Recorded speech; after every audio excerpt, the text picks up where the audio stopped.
Hello and welcome to World History in the West. This week we will learn about the development and impact of the Renaissance from the 14th to 16th centuries. The central question for this topic is, did the Renaissance reject Christianity or reaffirm its core principles? As you progress through the activities of the topic, keep this question in mind.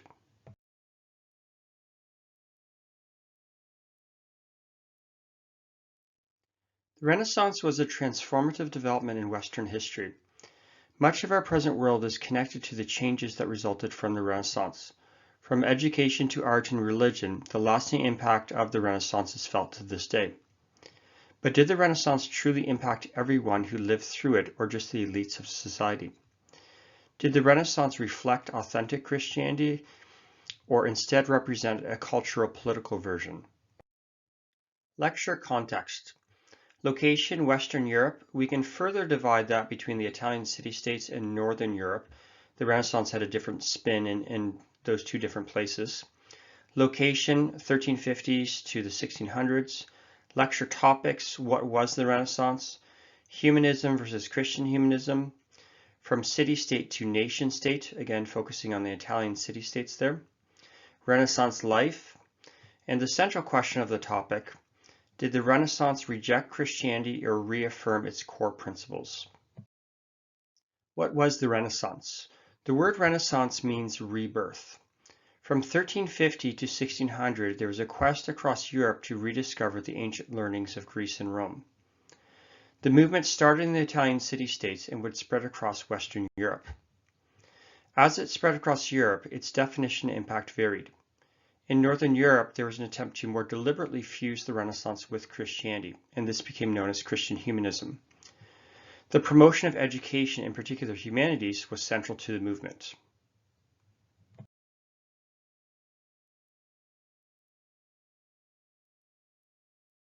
The broader picture.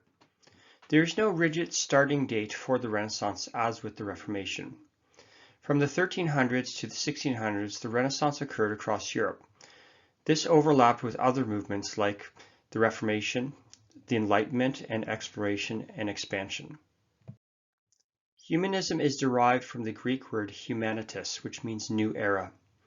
Those who believed and lived out the principles of the Renaissance identified themselves as humanists. This is different from a humanist, capital H, in our modern world who often rejects God. Humanists of the Renaissance recognized the need to focus on life in this world, human dignity, and citizenship. Education was also essential. The subject areas of classical literature, philosophy, and history, as well as architecture, were all promoted. Education was still very much only for the elite within society. Christian humanism. Christian humanism sought to blend the Greek and Roman ideals with Christian theology. Theologians such as Thomas More from England and Desiderius Erasmus from the Netherlands were two prominent thinkers who supported this sub-movement. Located mostly in Northern Europe, it differed from the Renaissance in the Italian city-states. Much of the Italian Renaissance artwork did focus on the inclusion of Christianity in the artwork. Was this a cultural version of Christianity or an authentic expression of the stories of the Bible? A further analysis of Renaissance artwork is required.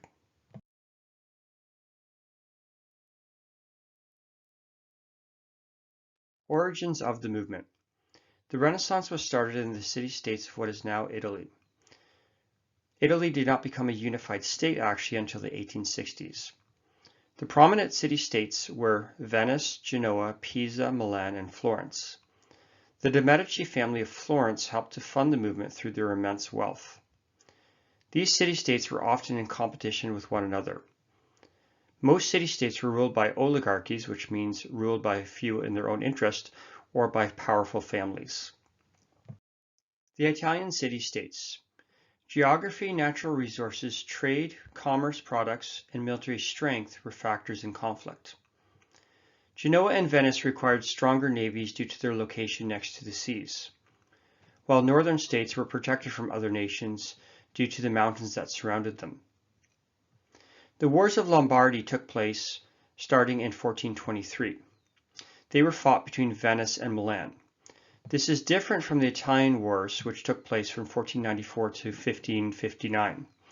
This involved fighting between Italian city-states and also foreign powers, most notably Spain, France, and the Ottomans. The Peace of Lodi 1454 created more stability within the peninsula. From city-state to nation-state. Across Europe, city-states had been progressing to nation-states. City-states are a smaller region dominated by a strong city, while nation-state is formed when a series of city-states band together to form a country.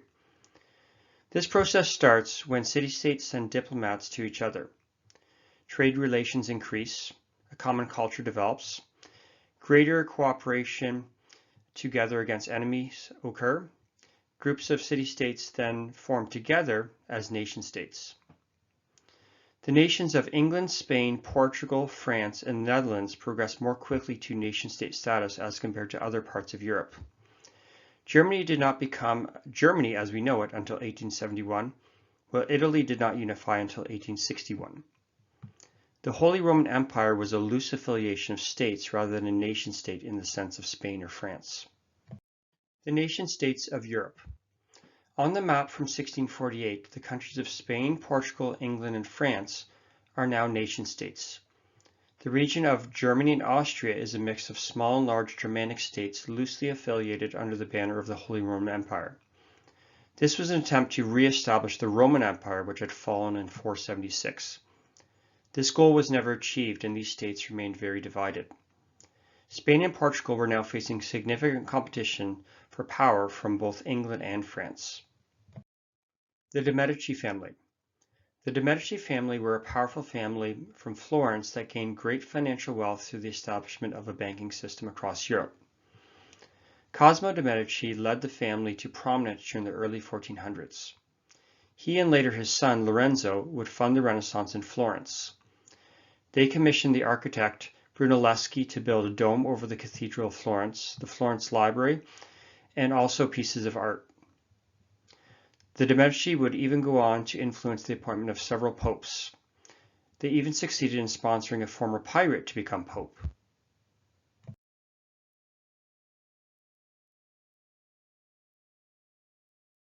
Spreading of the Renaissance.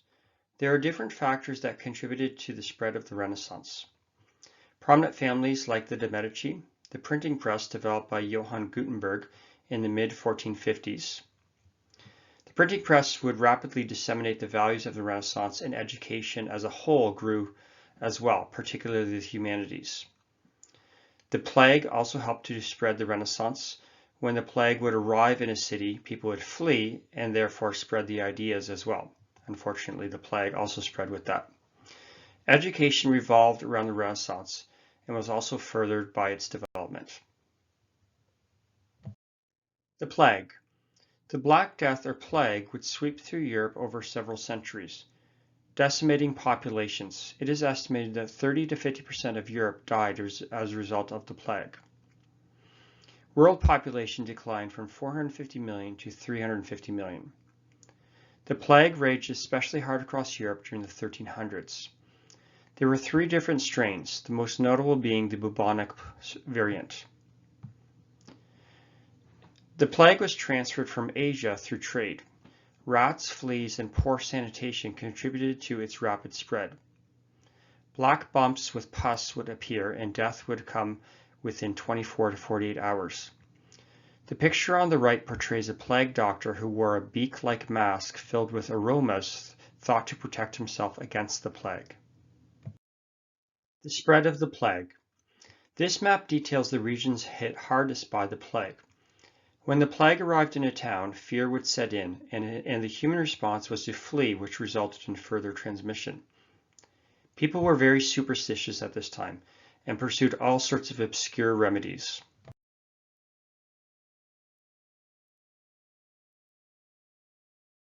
Machiavelli. Niccolò Machiavelli was a Florentine diplomat and writer who wrote The Prince. He argued for a pragmatic and ruthless approach to diplomacy and survival. He coined the phrase, "the ends justifies the means." He believed religious principles need to be disregarded in order to survive and dominate. and he advocated to always be prepared for war.